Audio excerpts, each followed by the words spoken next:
অসম জাতীয় বিদ্যালয়ৰ তৃতীয় শ্ৰেণীৰ নতুন গণিতৰ আজি আলোচনা কৰিম 10 হৰযুক্ত ভগ্নাংশ। এই কিতাপত দিয়া আছে ধৰা এটা ভগ্নাংশ 10 ভাগৰ 1, ইয়াৰ হৰটো 10 ভাগৰ 1।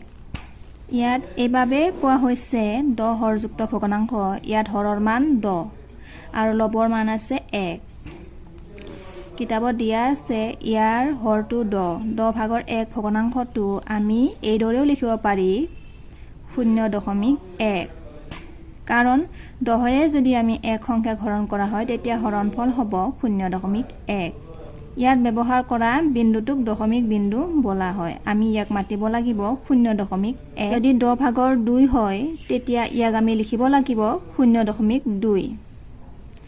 অৰ্থাৎ যদি হৰৰ মান 10 দিয়া থাকে তেতিয়া আমি দশমিক বিন্দুটো সোঁফালে এটা অংক এৰি দিব লাগিব, আৰু এই বিন্দুটো 0 আৰু 2ৰ মাজত দিয়া হৈছে।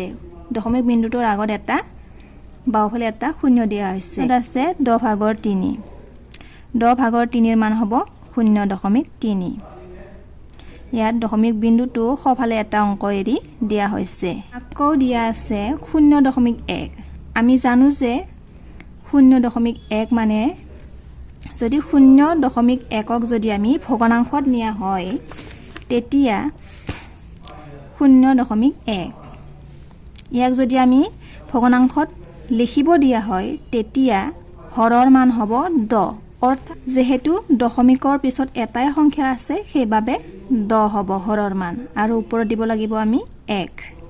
অনুশীলনী 6 গড় প্ৰশ্ন 1 নম্বৰত আছে তলৰ ভগ্নাংশবোৰ দশমিক ৰূপত লিখা। প্ৰথমতে দিয়া আছে 10 ভাগৰ 8। যেহেতু হৰৰ মান 10 দিয়া আছে সেইবাবে আমি দশমিক বিন্দুটো দিব লাগিব সোঁফালৰ পৰা এটা সংখ্যা এৰি 0.8। খ নম্বৰত আছে 10 ভাগৰ 4। ইয়াক দশমিক ৰূপত লিখিলে হ'ব 0.4। গ নম্বৰত আছে 10 ভাগৰ 9। ইয়াক দশমিক ৰূপত লিখিলে হ'ব 0.9। 10 ভাগৰ 2। দশমিক ৰূপত লিখিলে হ'ব 0.2। ইয়াৰ পিছত আছে 100 ভাগৰ 25। ইয়াক আমি দশমিক ৰূপত লিখিলে হ'ব 0.25। যেহেতু হৰৰ মান 100 আছে সেইবাবে আমি দশমিক বিন্দুটো দিব লাগিব সোঁফালৰ পৰা দুটা সংখ্যা এৰি।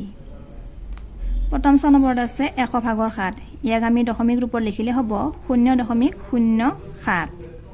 যেহেতু হৰৰ মান 100 আছে সেইবাবে আমি সোঁফালৰ পৰা দুটা সংখ্যা এৰি দিব লাগিব, সেইবাবে 7ৰ আগত এটা 0 দি লোৱা হৈছে। 100 ভাগৰ 79। ইয়াক আমি লিখিব লাগিব 0.79। আমি দশমিক দিয়াৰ পিছত দশমিক দিয়াৰ লগে লগে সোঁফালৰ অংকক আমি এটা এটাকৈ মাতিব লাগিব, গতিকে 0.79। বৰ্গীয় জ নম্বৰত আছে 100 ভাগৰ 75। ইয়াক লিখিব লাগিব 0.75। 6 নম্বৰত আছে 100 ভাগৰ 2, 0.02। 9 নম্বৰত আছে 100 ভাগৰ 6। ইয়াক লিখিব লাগিব 0.06। উত্তৰ। প্ৰশ্ন 2 নম্বৰত আছে তলৰ দশমিকবোৰক ভগ্নাংশৰ ৰূপত লিখা। প্ৰথমতে দিয়া আছে 0.4। ইয়াক আমি ভগ্নাংশৰ ৰূপত লিখিব লাগিব। ভগ্নাংশত লিখিবৰ কাৰণে আমি চাব লাগিব দশমিকৰ পিছত কেইটা সংখ্যা আছে। ইয়াতে দশমিকৰ পিছত এটাই সংখ্যা আছে, গতিকে আমি ইয়াৰ পৰা বুজি পাওঁ যে হৰৰ মান হ'ব 10। ওপৰত লিখিব লাগিব 4।